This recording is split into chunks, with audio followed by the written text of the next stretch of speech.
On today's show, the men's basketball team takes on Lewis Clark State in an exhibition game at Friel Court. The women's soccer team looks to lock up a second straight NCAA tournament bid with a homestand versus USC and UCLA. And the football team looks to upset number 21 Arizona down in Tucson. All that and more on Inside the Lines.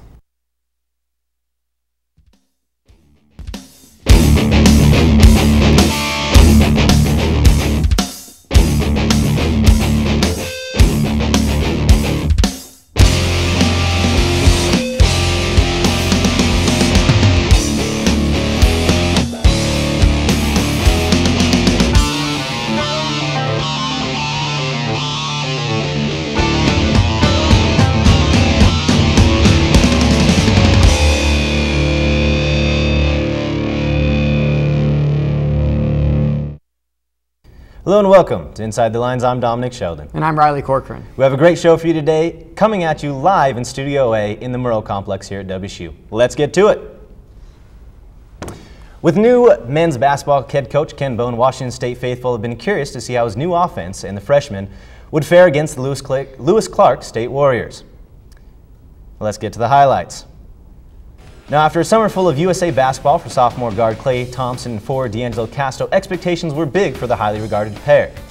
Now we take you to the first quarter. Freshman Reggie Moore to Klay Thompson from downtown, who nails it and puts the Cougars up 3 early on in the game. More threes to come, this time Klay Thompson handling the ball, passes to lefty Abe Lodwick, and boom goes the dynamite.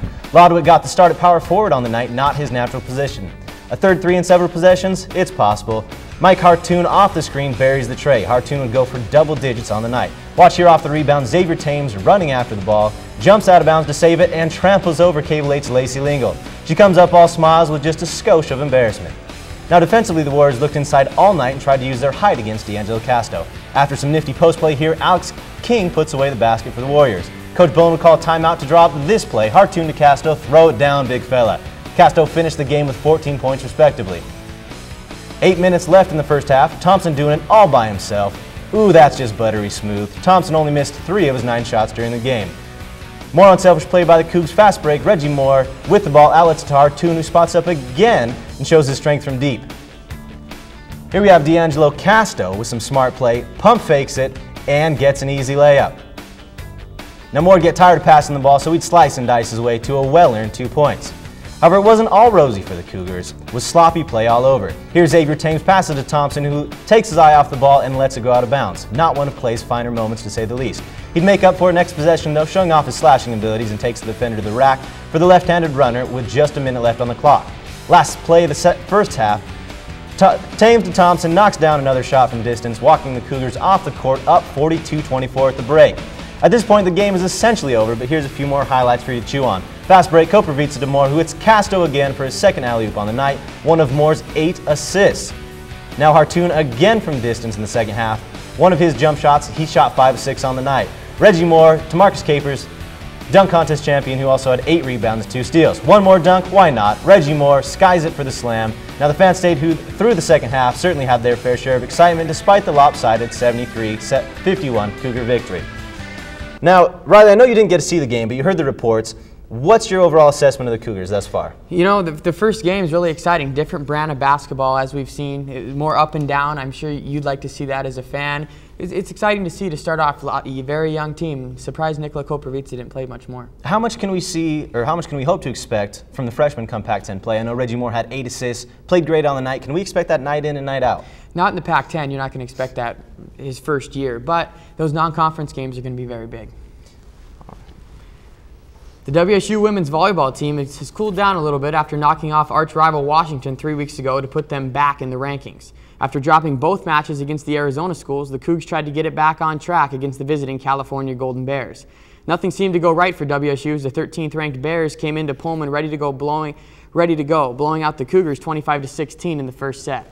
The second set was a little more competitive and went back and forth all the way. But Hannah Couture was too much in the second set, recording many of her 19 kills to lead the Bears past WSU 25-23 to take a 2-set-to-none lead.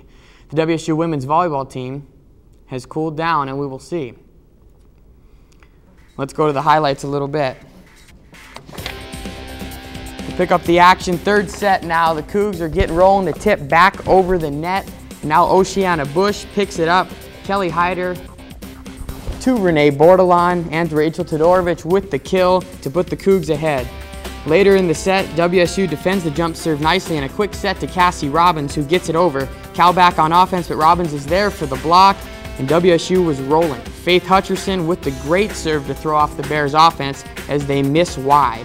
WSU trying to win their first set of the evening, and check out the work at the net on this play. First by Megan Ganser to save it, and then the nice tip by Cassie Robbins to put the Cougs ahead by 3.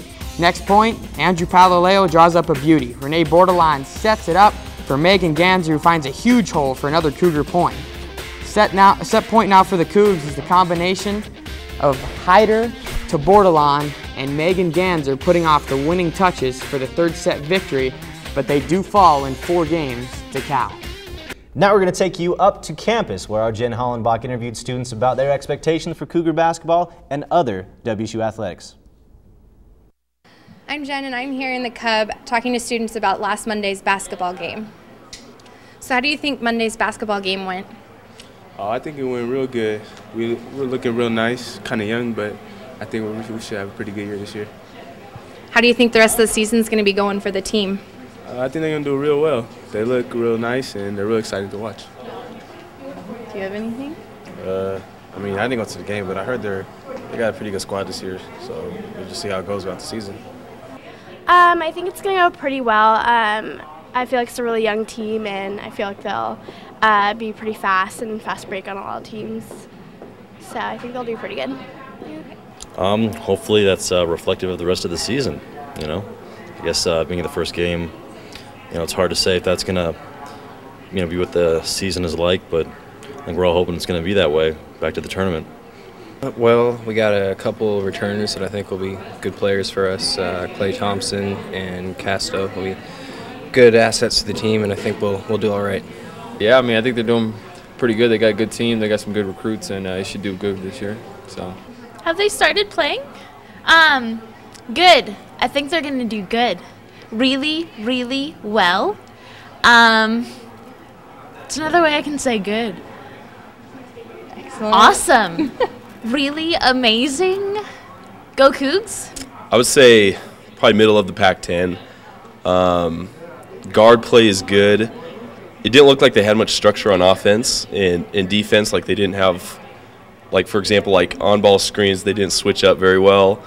Offense, there was guys kind of bunched up, like they didn't have good spacing. But I think middle of the Pac-10 probably. They have the talent, just like it's a matter of coming together. So, yeah. And I'm Jen, and back to you guys in the studio. Well, it's time for us to take a quick commercial break. Don't change the channel, because when we come back, the women's soccer team clinches an NCAA tournament berth, and an upside-minded Cougar football team takes on number 21, Arizona.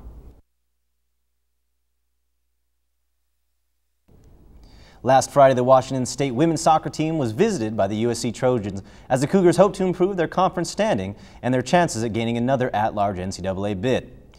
Now, the Cougars entered the match ranked as high as number 13 in national polls. USC, another top team, came in at number 19. After regular time and 2 overtime periods, neither team found the back of the net as the match ended in a 0-0 draw. The Cougars outshot the Trojans 15-7 and earned 11 corner kicks but failed to capitalize. After a regular season-ending loss to UCLA, the Cougars awaited their chances for an NCAA bid on Monday. The women were chosen for a second year in a row. ITL's Jen Hollenbach met up with students at the Cub again to see their thoughts. So what do you think about the soccer team making it to the tournament this year? Well, I think it's pretty awesome. You know, Cougar sports this year has obviously been suffering, so, you know, we need some of that morale boost. So I think it's a good thing for WSU and everyone overall. I think they're going to do really good as long as they work on their technique and, you know, just keep doing what they do in practice. I mean, I think they'll be good. They're going to do great. I love that our girls are aggressive and not afraid to assert themselves out there, and it's really fun to watch them.